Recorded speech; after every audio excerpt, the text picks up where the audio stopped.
Still on President Ruto, where President William Ruto has launched a comprehensive 10-year policy aimed at safeguarding the rights and dignity of Kenya's ethnic minorities and indigenous peoples.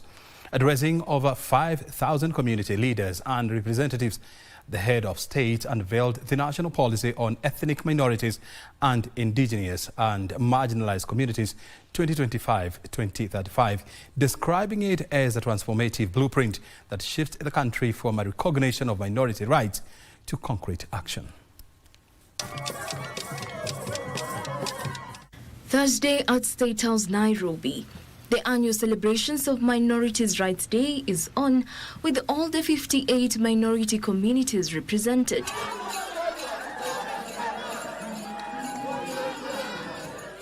Here, they showcase their cultural aspects through music and dance.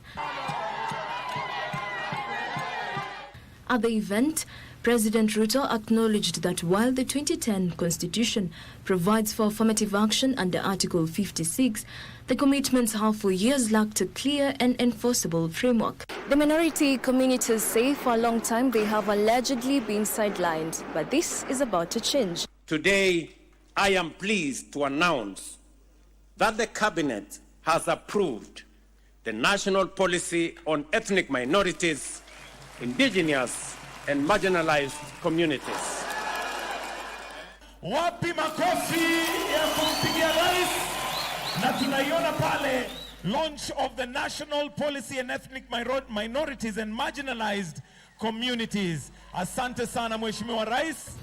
The newly launched policy establishes a Minorities and Marginalized Communities Directorate within the Executive Office of the President and lays the groundwork for the creation of a National Council to be anchored through upcoming legislation. Kuanzia sasa tutaweka hazina maalum ya milioni 500 kila mwaka ya kusaidia watoto kutoka jamii ya wachache, kutoka jamii marginalized, katika bursaries ya shule, katika bursaries ya college na bursaries ya university, ndio tuweze kuhakikisha kwamba hakuna mtoto wa Kenya anaachwa nyuma kwa sababu anatoka jamii ya wachache.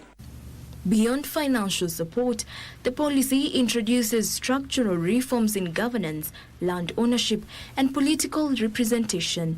It mandates affirmative action quotas in public service and public procurement, while also calling for electoral law reforms to guarantee minority representation in parliament as a constitutional requirement rather than a political favor.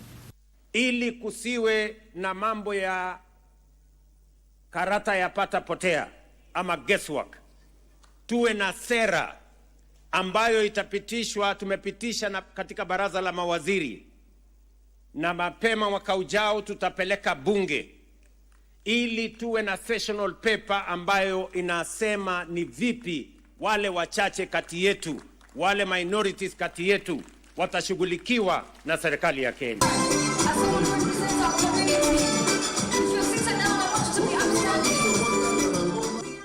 As the policy takes effect, the government says it marks the beginning of a new chapter, one where the minority and marginalized communities are no longer sidelined but recognized as central to the country's identity.